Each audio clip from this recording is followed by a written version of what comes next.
this one's a done deal. This one's a wrap. This one came out beautiful.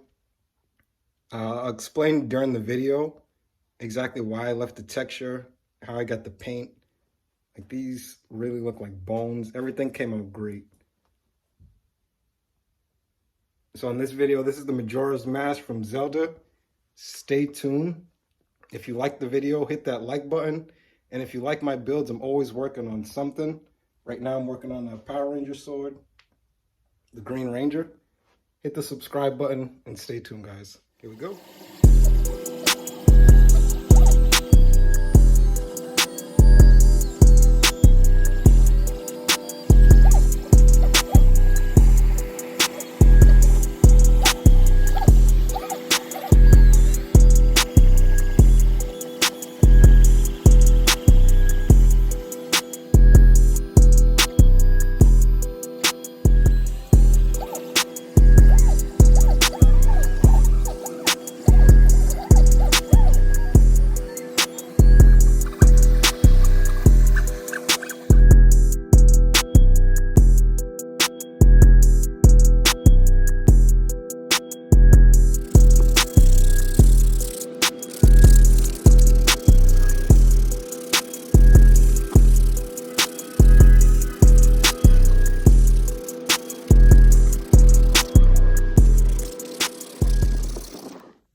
So I just hit it with some 180 grit sandpaper. I'm gonna, of course, meet Simba. Stop. I'm gonna hit it with some 220 grit, and then of course the wet sandpaper just to smooth it out. But you'll see some of the like ridge lines, or some of the top layer lines that came out in the print. So I'm gonna not buff those out as much. So you see, like back here, I got it like real smooth with just like the first buffing of the sandpaper. But I wanted to have like a realistic kind of look, like a vibrant kind of like woodish kind of finish to it, even with the bones. I think that's really gonna make this pop. So the places where those are, I'm gonna still sand, but just not as rough. Of course, the eyes I'm gonna get a lot better. With the eyes, I can act as accent, kind of like the veins as well. I kind of want this to pop more. I think I can really use those. Primer may take some of it out, but we'll see. All right, so that's all nicely sanded down. And this is like the part where like OCD starts to kick in, because like when you try to, especially when you're soldering parts together, like that little bit like drives you crazy trying to match everything up and get it perfectly done. You really only get one shot at it, so you want to make it perfect. So pretty much with the two halves, you can probably see the duct tapes behind. I just duct taped this as best as I got. I really don't want to move it. I duct taped this as best as I can. Got it nicely placed. This is my DJ mixer, so luckily like the two turntables, I kind of like giving it a little pinch to keep the figure all together, so that's helping me out a lot. But I'm just about to solder these two parts together and make it one.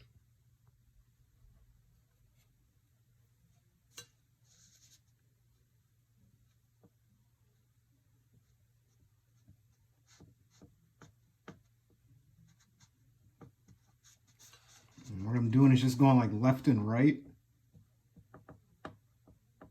just to fuse the two together and not make like a big weld seam.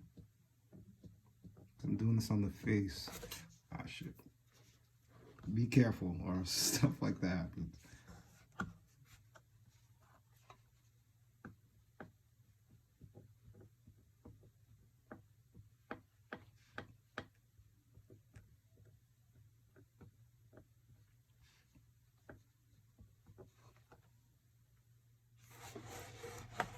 The more and more you do this, the more of a feeling you start to get.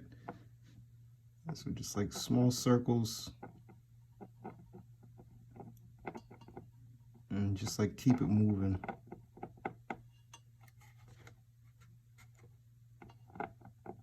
You don't want to stay in one place too long and melt.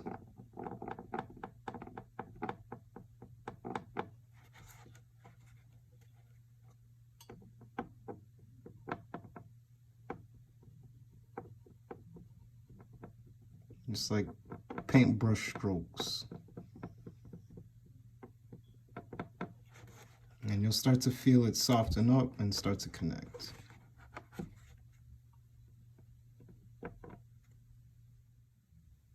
Right, so now the back side doesn't matter as much. This is where you'll get like your main adhesion. You can kind of like push down. As you see these welds or these ridges kind of come up a little. So I can like really push down on it, really get it together. And this is what's really going to hold everything sternly together.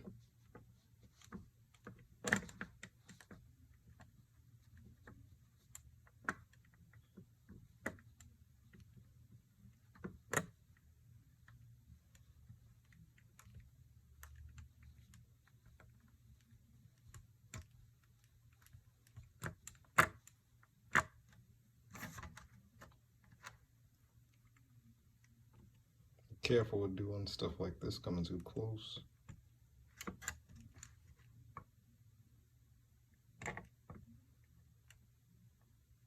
On something like this, you don't really have to do it the whole way. At a certain point, you can just do what I'm doing now, just hold it down and just start pushing it in. And then you'll see it like, starts to make like a brace. You can just slide over. Left to right, paintbrush strokes.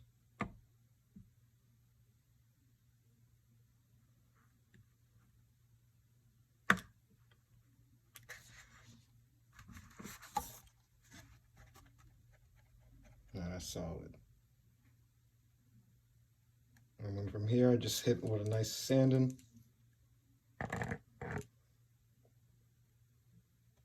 We'll go for some paint from there, some primer.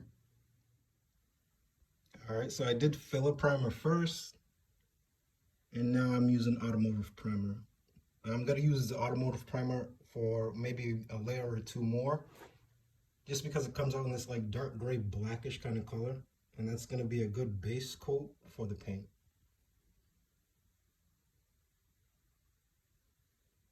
So you can see like most of the sanding came out pretty good. Everything looks smooth. And then I still got some of those like woodish kind of lines. Some of them went away, but everything's looking good.